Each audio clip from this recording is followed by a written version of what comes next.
Hi hello welcome to our channel VN creativities. இன்றைக்கி நம்ம சேனலில் இதை பற்றி பார்க்க போகிறோம்னா ஒரு சூப்பரான செம்ம டேஸ்டான ஒரு ப்ளைன் பிரியாணி தான் பார்க்க போகிறோம். இது நான்வெஜ் பிரியாணிக்கு செம்ம டஃப் கொடுக்குங்க. ஏன்னா இதோட டேஸ்ட்டு அந்த மாதிரி இருக்கும். புரட்டாசி மாதம் ஆரம்பிச்சிச்சு, இனிமேல் நான்வெஜ் சாப்பிட முடியாது. இந்த மாதிரி சமயத்தில் இந்த மாதிரி ப்ளைன் பிரியாணி செஞ்சு சாப்பிட்டு நம்மளோட ஆசைகளை தீர்த்துக்க வேண்டியதான். இது செய்கிறது ரொம்ப ரொம்ப ஈஸிங்க. இது ஒரு சிம்பிளான ஒன் பாட் ரைஸ். இதை மட்டும் செஞ்சு டிஃபன் பாக்ஸ் கொடுத்து விட்டோம், டிஃபன் பாக்ஸ் வந்து காலியாக தாங்க வரும்.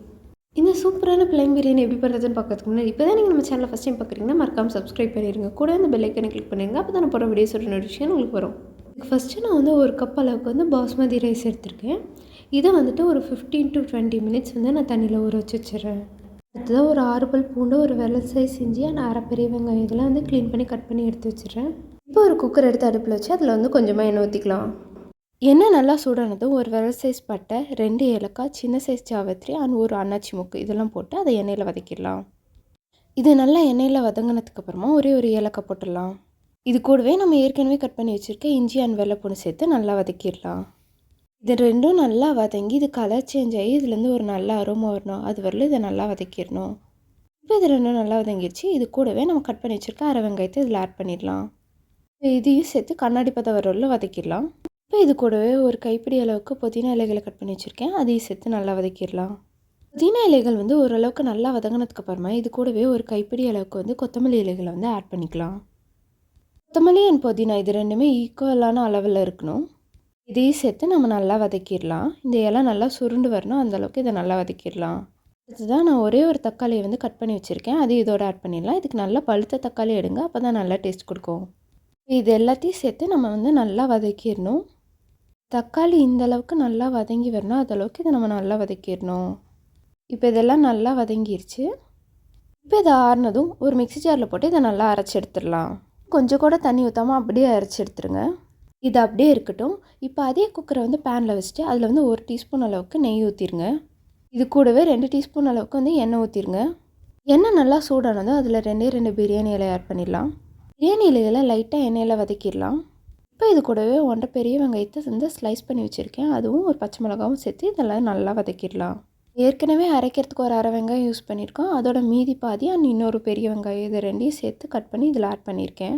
இப்போ இந்த வெங்காயம் இந்த மாதிரி நல்லா ப்ரௌன் ஆகணும், அந்தளவுக்கு இதை வந்து நல்லா நம்ம வதக்கிடணும். இப்போ நம்ம அரைச்சி வச்சுருக்கோம் இல்லையா அந்த பேஸ்ட், அதை இதோட ஆட் பண்ணிடலாம். அந்த பேஸ்ட்டை ஆட் பண்ணிட்டு இதை வந்து நல்லா நம்ம மிக்ஸ் பண்ணி விட்டுடலாம்.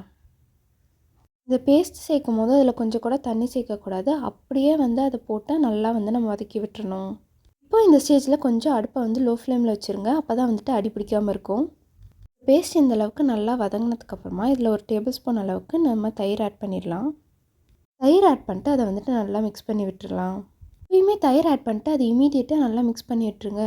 சம்டைம்ஸ் அது அங்கங்கே கட்டியாக தேங்கி நிற்கிறதுக்கு சான்ஸ் இருக்குது. ஸோ தயிர் ஆட் பண்ணோன்னா அதை நல்லா வந்து மிக்ஸ் பண்ணி விட்டுடலாம். பாருங்கள், இது நல்லா வதங்கி இதுலேருந்து எண்ணெய் நல்லா பிரிஞ்சு வர ஆரம்பிச்சிருச்சு. இது மாதிரி அந்த பேஸ்ட் நல்லா திக்காகி எண்ணெய் பிரிஞ்சு வரல, அதை நல்லா வதக்கிடணும். இப்போ இந்த ஸ்டேஜில் இதுக்கு தேவையான அளவு தண்ணி ஊற்றிடலாம். இப்போ நான் அந்த பேஸ்ட்டை அரைச்ச மிக்ஸி ஜாரில் தண்ணி ஊற்றி அதில் ஊற்றிடுறேன். நான் இங்கே வந்து 1 கப் பாஸ்மதி ரைஸ்க்கு வந்து 1.5 கப் அளவுக்கு தண்ணி ஊற்றுறேன். நல்லா மிக்ஸ் பண்ணி விட்டுடலாம். அடுத்ததாக இதுக்கு தேவையான அளவு உப்பு போட்டுடலாம். உப்பு போட்டு அதை வந்து நல்லா கலந்து விட்டுடலாம். தண்ணி ஊற்றினதுக்கப்புறமா ஹை ஃப்ளேமில் வச்சுருக்கோங்க. அது இந்த மாதிரி கொதித்து வந்ததுக்கப்புறமா உப்பு காரம் செக் பண்ணிட்டு நம்ம வந்து அரிசி ஆட் பண்ணிடலாம். காரம் கம்மியாக இருந்தால் மிளகாய்த்தூள் போட்டுக்கோங்க, அண்ட் உப்பு கம்மியாக இருந்தாலும் உப்பு போட்டுக்கோங்க. அரிசி போட்டதுக்கப்புறமா அதை வந்து மிக்ஸ் பண்ணி விட்டுருங்க. மிக்ஸ் பண்ணும்போது அது உடையாமல் பார்த்து மிக்ஸ் பண்ணி விட்டுறணும். அரிசியை அதை மூடி போட்டு 2 விசில் விட்டு எடுத்துடலாம். உங்களுக்கு வேணும்னா 3 விசில் கூட விட்டு எடுத்துக்கோங்க. அவ்வளோதாங்க, நம்ம ப்ளைன் பிரியாணி சூப்பராக ரெடி ஆயிடுச்சு. பார்க்கும்போது அப்படியே சாப்பிட்ணும் போல் இருக்குங்க. அப்படியே நல்லா வந்து மிக்ஸ் பண்ணி விட்டுடலாம்.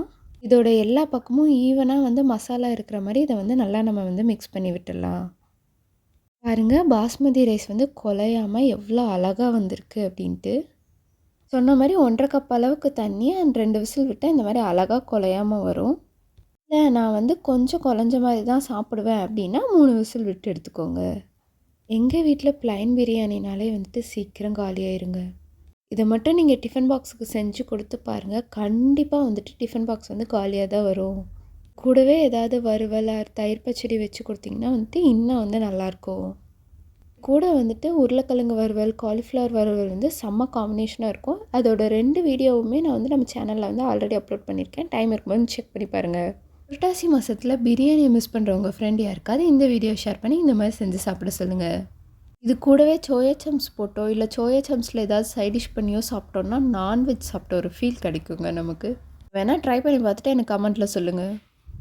யாரெல்லாம் புரட்டாசி மாதத்தில் வந்து பிரியாணியை ரொம்ப மிஸ் பண்ணுறீங்க அப்படின்றத எனக்கு கமெண்ட்டில் சொல்லுங்கள். நான் இன்றைக்கி இது கூட வந்துட்டு தயிர் பச்சடி மட்டும் தாங்க செஞ்சுருந்தேன். இதுவே வந்துட்டு அவ்வளோ சூப்பராக இருந்தது. இது செய்யறது ரொம்ப ரொம்ப சுலபங்க. இது கம்மி இன்க்ரீடியன்ட்ஸ் தான் தேவையும் படுது. ஆனால் இதோட டேஸ்ட் வேறு லெவலில் இருக்குங்க. உங்களுக்கு வந்து சீக்கிரமாக லஞ்ச் பாக்ஸ் செய்யணும், ஆனால் வந்து ரொம்ப டேஸ்ட்டாக இருக்குன்னா இது ஒரு பெட்டர் ஆப்ஷனும் இருக்கும். நாளைக்கு லஞ்ச் பாக்ஸ்க்கு இதை வந்து நீங்கள் ட்ரை பண்ணி பாருங்கள். ட்ரை பண்ணிட்டு மறக்காமல் எப்படி இருந்ததுன்னு எனக்கு கமெண்ட்டில் சொல்லுங்கள். இந்த வீடியோ பிடிச்சிருந்தா லைக் பண்ணுங்கள், ஷேர் பண்ணுங்கள், கமெண்ட் பண்ணுங்கள் அண்ட் மறக்காமல் சப்ஸ்கிரைப் பண்ணிடுங்க. தேங்க்யூ ஃபார் வாட்சிங். பை.